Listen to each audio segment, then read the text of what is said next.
कभी सोचा है आपने, पानी जो हमारे खेतों में हरियाली लाता है, हमारे बच्चों की प्यास बुझाता है, हमारी संस्कृति को पालता है, वही पानी कभी जंग का कारण बन सकता है।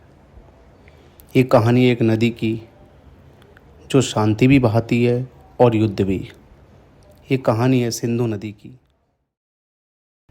1947, जब हिंदुस्तान का दिल चीर दिया गया था, जब भाई भाई को दुश्मन बना दिया गया, तब कोई नहीं सोच रहा था कि जख्म सिर्फ ज़मीन पर नहीं लगेंगे बल्कि नदियों पर भी लगेंगे।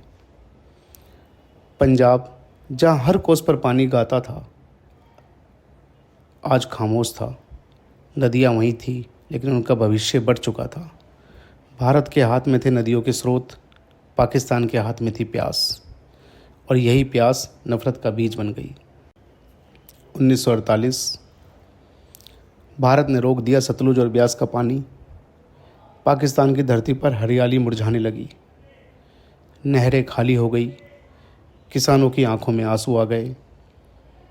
इस कदम ने साफ कर दिया, अब लड़ाई सिर्फ ज़मीन की नहीं होगी, अब लड़ाई पानी की होगी। पानी जो ज़िंदगी था, अब राजनीति बन गया था। जब भारत और पाकिस्तान अपनी जगह अड़े रहे, तो दुनिया ने देखा, अगर पानी पर समझौता ना हुआ तो जंग लाजमी है।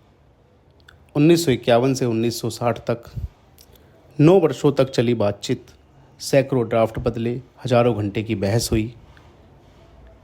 नेहरू जी ने समझा शांति का रास्ता देना जरूरी है। अयूब खान जी ने समझा पानी के बिना पाकिस्तान मर जाएगा। 19 सितंबर 1960 कराची में एक दस्तखत के साथ इतिहास बनता है। इसे कहते हैं सिंधु जल संधि। इस संधि ने तय किया, भारत को मिला 3 नदियों का पूरा अधिकार, रावी, व्यास और सतलुज। पाकिस्तान को मिली सिंधु, झेलम और चिनाब। लेकिन भारत को कुछ सीमित अधिकार भी दिए गए।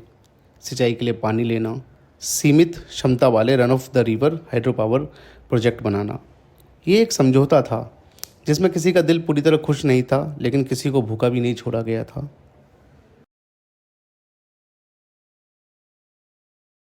1965, 1971 युद्ध, गोलियां चली, बम गिरे, सीमाएं टूटी, पर नदियां चुपचाप बहती रहीं।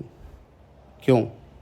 क्योंकि दोनों देश को मालूम था, पानी रुका तो सिर्फ दुश्मन नहीं, अपने भी मरेंगे। सिंधु जल संधि एक थिन थ्रेड थी, जो दुश्मनी के तूफान में भी टूटने से बच गई। समय के साथ राजनीति ने पानी में जहर घोला। बगलीहार डैम, किशनगंगा प्रोजेक्ट, भारत ने अपने अधिकारों के तहत निर्माण शुरू किया। पाकिस्तान ने इसका विरोध किया, कहा यह संधि का उल्लंघन है। वर्ल्ड बैंक में केस चला, लेकिन भारत ने साबित किया हर कदम संधि के दायरे में है। फरवरी 2019, पुलवामा में जब हमारे 40 जवान शहीद हुए, तो सवाल उठा, क्या अब भी हम शांत रहेंगे? भारत ने पहली बार चेतावनी दी, खून और पानी एक साथ नहीं बह सकते। लेकिन 2025, पहलगाम हमला, एक और कायरता। भारत का धैर्य जवाब दे चुका था। सिंधु जल संधि पर पुनर्विचार हुआ।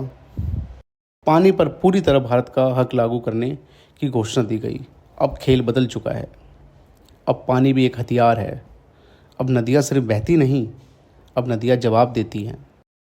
नदियाँ सीमाएं नहीं जानती, नदियाँ दिलों को जोड़ती हैं। लेकिन जब दिलों में नफ़रत बहती है, तो नदियाँ भी सूख जाती हैं। आज वक्त है सोचने का, पानी को हथियार बनाने का नहीं, पानी को जीवन बनाने का। क्योंकि आखिर में जब नदियाँ मरती हैं, तो इंसानियत भी मर जाती है। पानी से प्यार करो, पानी से लड़ो मत, जल ही जीवन है।